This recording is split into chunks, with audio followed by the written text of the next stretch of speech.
Nasuka ya délai à 48 heures au président de l'Assemblée nationale a pesa ki bango ba confession religieuse ba kenda ki ko déposer procès verbal na bango na pokwa ya vendredi 30 juillet 2021 kasi SCC na église catholique bazalaki absent malgré que ba signa ki pe mokanda yango. Lelo ezali journée déclarée chômé pe payé n'étendu mobimba ya République démocratique du Congo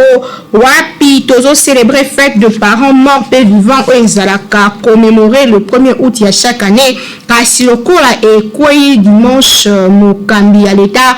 asali que to commémorer yango lelo le 31 lokola ezali samedi na mokili mobimba lelo ezali journée internationale de la femme africaine. Ba détail ya ba élément nyonso tout de suite en édition na biso de lo KNB News au première chaîne d'actualité en continu kasnani bala.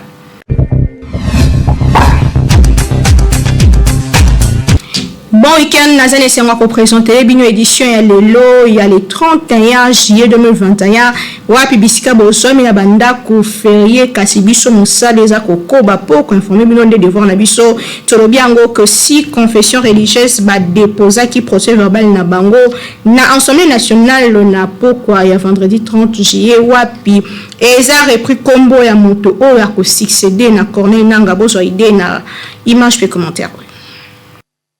À l'issue, il y a 48 heures au Bakordaki Bango pour baluka consensus si confession religieuse va déposer qui na soirée il y a vendredi 30 juillet 2021 à l'Assemblée nationale procès verbal il y a désignation il y a 2 délégués pour la commission électorale nationale indépendante Céline Amokose na malobana bango batalisaki que bazali ko sala nyoso pour na ko respecter constitution pe seno mobeko likondi élection esengeli esalema na 2023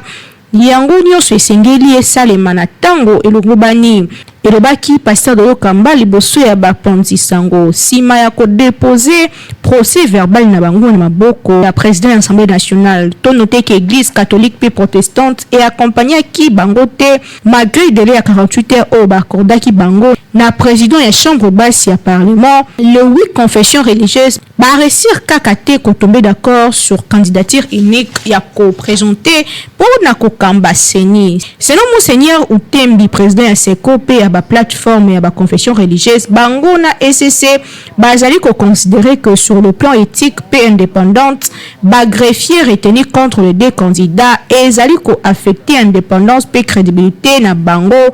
avis au sikh autres confessions religieuses bazali ko partager ata ceux qui m'inquiétaient. De rappeler que après promulgation ya loi organique portant organisation ya CENI na chef de l'État et c'est la société civile bar confession religieuse ba pona successeur ya Corneille Nanga kasi utatango wana ba candidature et pesamaki kasi pona kozwa moto moko ya ko présenter ne yango problème batu ebele bango nyonso bazali toujours ko tomber d'accord te pona nani ko pona pe nani kotika mingi bazali ko accuser na bayike pe basusu kozala proche tote ya pouvoir pe ba problème moko ebetamaki kuna likamba ba corruption nyonso wana ezali ko sala que ba déposer kaka te nyonso wana ezali ko sala que ba trouver kaka compromis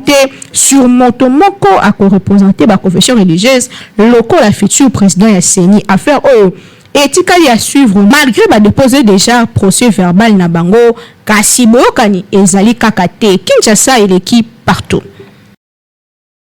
13e réunion ya conseil de ministres et Salemaki Lolenge Bomesano par vision conférence compte rendu yango na image pe commentaire oyo. 13e réunion ya conseil de ministres et Zalaki présidé na premier ministre Jean-Michel Samaloko le vendredi 30 juillet 2021 par vision conférence wa Bibisika Jomi na Égypte. 4 points et Zalaki na ordre du jour parmi yango décès étudiants Oyo akufaki na inikin gouvernement a déploré qui mort y étudiant Chamakwete pe a indiqué que ba événement o ezali inacceptable et sengeli se répéter les sociétés et retira qui soutient nango pe application et ministre et enseignement supérieur pe universitaire pe batali saki lengeni le gouvernement ils qui en charge ba funérailles étudiant o akufaki en plein travail pratique. Ministre oyo azwami na mission na Égypte atalisaki bolengeni asalaki visite de travail na cœur na Égypte wapi aiki korépondre na invitation ya homologue na ye atambolaki pe azwi mekano lolenge kani kotonga pe kobongisa pe ville province ya Kinshasa lokola akuti na kati ya Caire. Na oyo etali situation sécuritaire, conseil de ministre adoptaki vendredi 30 juillet projet de loi portant autorisation et prorogation et état de siège na province ya Ituri pe Nord Kivu. Na boye gouvernement azwaki compte ya ba recommandation au ba députés nationaux basalaki état de lieu sur la question majeure et sécurité na mboka na biso. Ce gouvernement a eu compte de nécessité à recommander à honorable député ba faire état de lieu sur la question majeure et sécurité et restauration et autorité de l'État na Est de la République démocratique du Congo. Ministre de la Justice a dit que 5e prorogation et allait s'imposer na regard il y a ba nouvelle méthode terroriste utilisée na ba ennemi il y a peuple o ezali bongo ba rebelle kasi na nyonso wana atalisaki lolenge nini ba force armée de la République démocratique du Congo FARDC na mokuse bazali davantage soutenu puis bazali ko bunda pour que bazongisa kimia na kati ya Est ya mboka na biso na boye mobeko oyo bako transmettre en l'Assemblée nationale pour na adoption nango wapi bako proroguer pour une 5e fois état de siège na kati ya province ya Nord Kivu pe Ituri. Pour mususu balobela ki bongo évolution ya situation ya pandémie ya COVID-19, ministre ya santé publique informa ki na conseil des ministres que tendance et qui dit uta tango basenga ki que ba geste barrière ezala respecter pe mibeko za ki dicté na bakonzi ya mboka na yango basengi que population eko bakotosa surtout na Kinshasa eko bako respecter ba geste barrière pour que ba éradiquer totalement fléau ya coronavirus. Na boye balakaki que na mois d'août oyo na etali vaccination ministre ya santé a ebisaki conseil que processus déjà ya koya na ba diversité ya ba vaccin na RDC chez ezalaki entamé petit au na mois de septembre prochain ba millions de doses ya ba vaccin koya déjà na RDC wapi ezali koya pona kosala ko population et se faire vacciner pona kokima pe komi batela contre mokono oya COVID-19. Na weta les revendications salariales ya ba médecins service public bénéficier na allocation ya ba barème convenu na gouvernement bango batalisi que ba revendication ya ba personnes de santé non médecins en attendant leur rencontre na ministre ya santé ba agent na baza déjà aligné pour na kosimba ba prime na bango pe ba sala mosala lenge sengeli donc ba vanda kimia pe ba revendiquer le sous-souté. Pour déjà l'État a yoki kolela na bango pe ba solution et si ezwami. Toujours na compte rendu et pesamaki le ministre de la communication pe média Patrick Muyaka Tembwe a talisi que le gouvernement congolais toujours au cours il y a 13e conseil de ministres ba adopta qui projet d'ordonnance portant nomination des agents de carrière des services publics de l'État au grade de pe ba fonction et ba médecin général, médecin chef de clinique pe médecin résident du ministère de la Santé publique, Hygiène et Prévention sociale. Projet d'ordonnance Yango et cela qui présenté vendredi 30 juillet 2021 à ministre de la Fonction publique Jean-Pierre Liao. Au cours toujours il y a réunion et conseil de ministres qui présidé na premier ministre Jean-Michel Samalukonde. Proposition et nomination yango ezalaka bongo sollicité na président de la République conformément à l'article 81 de la Constitution. Selon ministre de la Fonction publique, démarche yango ezali résister à travail ezalaki préparé na ba commission ad hoc composée na gouvernement pe ba syndical chargé à examiner ba revendication ba médecins pe lisusu ko dégager ba piste de solution et ko soumettre na gouvernement ba disposition utile pour na ko sala nyonso que bayo bazali na kati ya misala lokola ba médecin bazala na kimia pe bakende lisusu na ba grève te. Conseil des ministres yango esukaki na kozwa ba décision ya likambo etali grève ya ba médecin situation sécuritaire ya Est ya RDC pe lisusu lolenge kani kozongisa ba policier na nzela pour que makambo ya mabe esalema lisusu te. Kinshasa et l'équipe partout. 6 morts pe ba blessé grave na attaque pe affrontement moko esalemaki entre ba FARDC na ba présumé rebelle Adolf kuna na Beni wapi batu bakufi pe pesi pasi mingi bona na ba détail pesani awa na Nathan Siata. Au moins 6 personnes bomi bango mokolo ya lobby vendredi 30 juillet lors ya affrontement au Salimaki entre forces armées à République démocratique du Congo na présumé rebelle ya ADF na Chochora moko ya village ya localité ya Kilia où ils situé à 3 km ya Alungu pana secteur ya Rwenzori na Nord Kivu. Selon porte-parole de l'opération Sokola 1, lieutenant Anthony Mwalushayi, ils allaient après plusieurs heures ya combat oyo armée à Zwaki dessus sur ennemi na ye. Alors il dressé bilan ya 6 personnes oyo bakufi na kati na bango militaire moko ya FARDC pe ba armes de guerre ezalaki récupéré. Ezalaki aux alentours ya 6h ti après-midi et sika ba élément na biso ya forces armées ya République démocratique du Congo bazalaki en contact na ba ennemi na Chochora. Après échange entre deux parties, tu as réussi quand même à neutraliser 4 ADF pour récupérer ba armes na bango, c'est-à-dire 4 armes ya ba type AK-47. Pe lisusu to ko perdre moko ya ba élément na biso ya ba FARDC o ya koi na champ d'honneur. Lisusu côté la population to perdre citoyen congolais moko ya sikombaki suite ya balle moko ya ennemi pe moko azalaki grièvement blessé pe azali ramené na hôpital. Situation ya ba combat entre deux forces et provoqué déplacement massif ya plusieurs habitants na région oyo vers ba milliers oyo ezali jugé sécurisé ndenge azali ko indiquer moko ya ba société civile oyo azali ko confirmer ba affrontement yango pona sikoyo calme moko apparemment ebandi ko zonga pe ezali observer na région oyo pendant que ba FARDC bazali déployer na région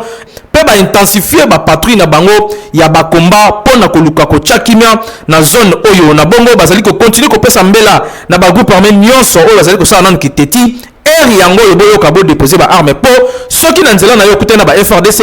okolela ebele o tolobaki te Tolobi, Kinshasa, et l'équipe partout. De les journées chômées PPE Tolobi Ango, Wapi et Zongeli le 1er août, Oezalakabongo, journée de parents morts et vivants. Nathan Siata, Pesibiso historique, il y a journée Ango, pourquoi tu fais ta Kayango, Bozoïde, Naresi Oyo. Chaque le 1er août, humanité, la majorité nango chrétienne, ba célébrer la fête, ya ba parents, pe, ils allaient conjointement na habitude, ya journée, ya ba wei.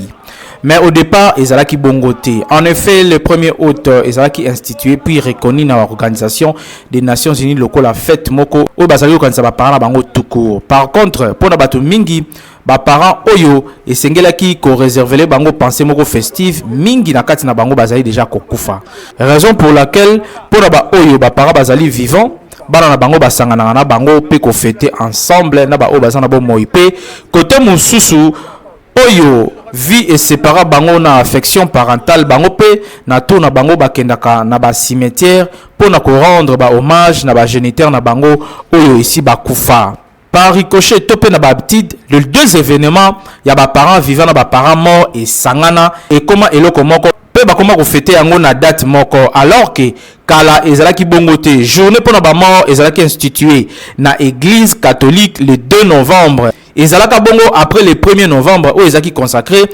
na fête ya Toussaint, c'est-à-dire Toussaint mort, to lo balelo ba parents oyo bakufa. Néanmoins habitude oyo et comment nango lokola na kati ya culture ya ba congolais pe déjà ba congolais no so ba mesana na yango nde sangana et comment na même date. Ba oyo bazali na ba parents bazali na bomoi ba kendaka ko sekana bango kasi ba oyo pe ba parents na bango bakufa ba kendaka na ba cimetière pona ko lela ko kanisa ba parents oyo batika bango. To banza ke journée oyo congolais nyonso na ko na ye akanisa ki géniteur na ye oyo azali vivant tope azali ya kokufa kasi ba oyo bazali nano ba parents na bango na bomoi ezali mokolo ya malamu ko lakisa bango affection pe bolingo oyo bozali ko porter na mitema na bino pona bango le fait que bango nde basarate boya na mokili ezali journée mo ya réflexion na congolais nyonso ayeba kozwa soin ya parents na ye tangu azali nano na bomoi ndenge balobaka aimons-nous vivants été ya biso oyo baboti bazali nano bomoi pe courage na ba oyo bazali ba orphelins de père et de mère. Kinshasa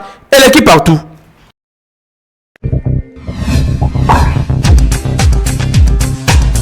Tobaki yango de bandeli kelelo ezali journée internationale de la femme africaine no mwasi Afrika oyo atonda kita pe atonda ba valeur femme noire femme bien éduquée. Bozo idée na image pe commentaire oyo. Le 31 juillet, ezalaka consacré journée de la femme africaine. Yango ezalaka en occasion ya premier congrès à organisation panafricaine de femmes. Oyo esalemaka na Dakar, capitale ya Sénégal, le 31 juillet 1974. Date historique yango ezali souvent retenue pour la journée ya le 31 juillet na 1962. Mokolo wana na Dar es Salaam na Tanzanie, basi nyonso ya continent africain batelemaka basanganaka pour la première fois. Bon, on a co-créé organisation de femmes, conférence des femmes africaines. Rôle historique au Basi Afrique ba témoigner capacité na bango ya ko conduire changement na kati ya continent mobimba. To kanisa que peuple africain a sala qui libéré alors que bautaki ko bunda makasi contre ba colonisateur. Libération totale ya continent africain. Ezala qui permis grâce ya Basi o bazala qui makasi totanga na RDC ndeti bankipa vita oyo bazalaki basi ya solo kotelemela makambo ezalaki kosalema na colonisation. Toyeba ke ba objectif ya journée yango ezali mingi libération totale ya continent africain, ko éliminer ba antivaleur pe ko instaurer justice moko commune pour na ko défendre ba droit de l'homme en tant que être humain. Moi si azali na droit nyonso ya ko vivre pe ko sala ba shona ye. Nzela yango ezali déjà ko se tracer kasi nzela mosusu etikali nanu ezala tracer pour que moi si azo esika na ye moi si Afrika atelema pe aloba oyo azalaki lobi na simandako lelo akomi na parlement lelo akomi na ba gouvernement ezali na basi mosusu kutu na Afrika déjà bakoma kokamba lokola ba présidente donc ezali impossible te et sengi na cadre ya journée lelo basi Afrika batelema ba cultiver ba valeur pour moi si nda apesa ki éducation moi si nda atongaka société moi si nda akoki mema eloko ya malonga po inde incarnaka ba valeur. Vive le 31 juillet, vive la journée internationale de la femme africaine. Kinshasa et l'équipe partout.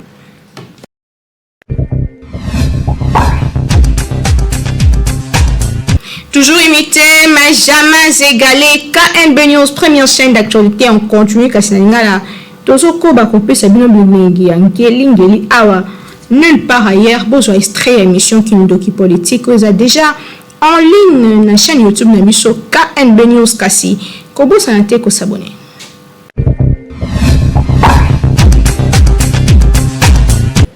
Kadima ngai na yebiye po azalaki na Eisa. Abandi na Eisa, yena Eisa na biso ba mosusu ba la forma ki biso na début de démocratie na processus électoral. Porté parfait na NDI na élément mosusu ya ba américain na bangunde yé basala ki kuna au début pour ba former ba expert en matière électorale asalaki kuna mais asalaki bouteille de peste le to kolo ba ke profil na eza malamu pour nous représenter seni mboka bato banso oyo nga na moni bazali na ba expert en matière électorale ezala ye ezala betoko ezala sapu hein baza ba expert en matière électorale hein donc tango omoni biso nyonso to ki ma période wana tozwa ba formation na ba mboso ba nyonso bango batikali na schéma ya ko sala observation électorale na formation ba accumuler na bananga ba accumuler expérience expertise koleka biso na yeto ko espérer ko zo ba élection libre et transparente na mboka na biso ba élection pour ezala libre ezali deux éléments d'abord moral éthique pe na texte loi électorale puisque na ba élection alors que bendaka qualité ba élection ezali mode de scrutin ou soko boponi mode de scrutin ndeko pesa dimension qualité ya parlement boza kolinga et puis formation ya idéologie électorale au boko kende mais oyo babi boma bato moto moko aza mosantu mama nani aza mosantu lelo confirmé biso que Denis Kadima aza même pas de près naï de pes rien à voir ngai nayebi ye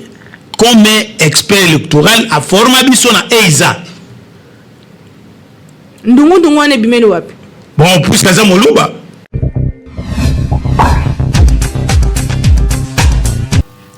tambola na Kinshasa mona makambo lelo motune ezali est-ce que c'est normal que parents abossent na date d'anniversaire ya mwana na ye surtout que na Kinshasa pe ba parents ba fête na ba anniversaire te donc abossent na ye mokolo mwana botama est-ce que c'est normal bona ndenge ba kinwa ba se dessiner ki na micro ya Peggy Ilunga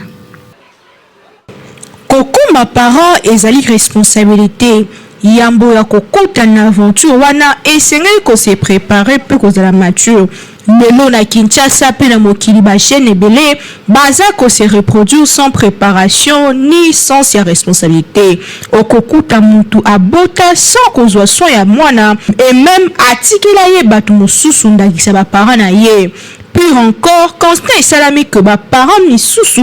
ba maîtrise quand même pas ba date de naissance ya bana na bango. Donc il y a responsabilité tout makambole ki na mutu wana to ebité imotunga tout na minelo est-ce qu'ils allaient normal mo boti abosa na date de naissance ya mwana na ye eza normal que parents abosa na date de naissance ya mwana na ye abosa na onde yini au moins papa akobunga muke mama akobunga date ya mwana na ye te papa akoyeba ta ane mais date na bazo abeti munoko mais mama a bien placé ya kopesa date de naissance ya mwana na ye wana mpenza abotamaki mpenza buriki ya buriki eza koloba oni négligence to nini yo nde moboti yo nde mama ama kobosa date abotaki mwana koki kobosa na yango te bon msu babosanaka mpona kozanga kotanga kobosana soki ayebi kotanga kokanga na motu mais soki ayebi kotanga to be mikeleke ebele mwana abosani wana nde kozanga mayele wana mais ndenge ntanga ye ayebi nyonso te efale kobomba yango mpe na carte ya kilo mokolo ye abotama abombi yango ata kobomba mokolo ani kotala yango so akapele yango mwana nga aza mwana ane boye aza ya mwana ane boye mais mosu ezaka négligence état de parent ke date de naissance ya mwana yo oyo bango te ndeni ke ozaki se azokola po expliquer mwana ngai bebebebe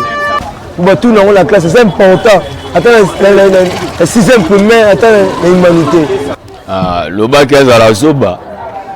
mais so moto ya mayele ya koyeba kaka soki mwana abotami okomi nde ezalaka bien epuis bakarte wana fo babombaka yango ata aza te mama na bango soki ali akolakisa ye mbula na ye fo oyeba date ya bana na bango fo mama abosana date ya mwana na ye te na date na obotanaki na heure fo oyeba ngo abota na 3h abota na 1h abota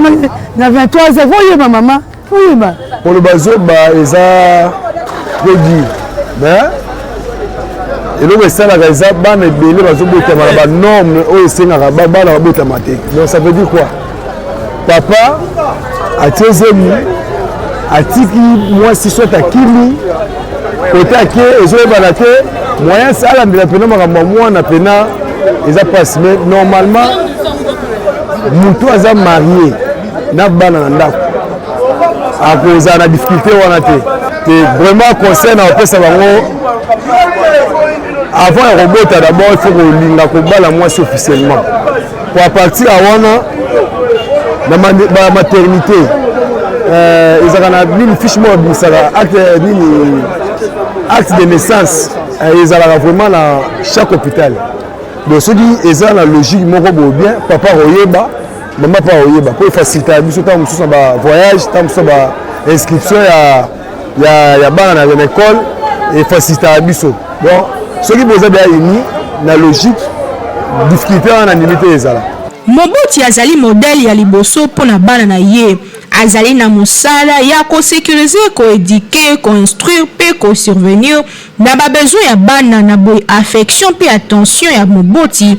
ezali kisi monene mpo mwana akola malamu logiquement moboti akoki kobosana date d'anniversaire ya mwana na ye te ata soki azali na bana ebele yango ezali irresponsabilité yeba ke nyonso oyo ezali kotala bana na yo ezali très important oyeba pe okanga yango malgré ba multiple occupation na yo bana bazali richesse ya liboso oyo nzambe apesi yo po mokolo kozala na makasi ya kosala te bango nde bakozala wana mpona kosunga yo kasi bana nini genre nini okolisaki yeba ke soki oloni bonne éducation pe affection na bana okobuka kaka yango aucun contraire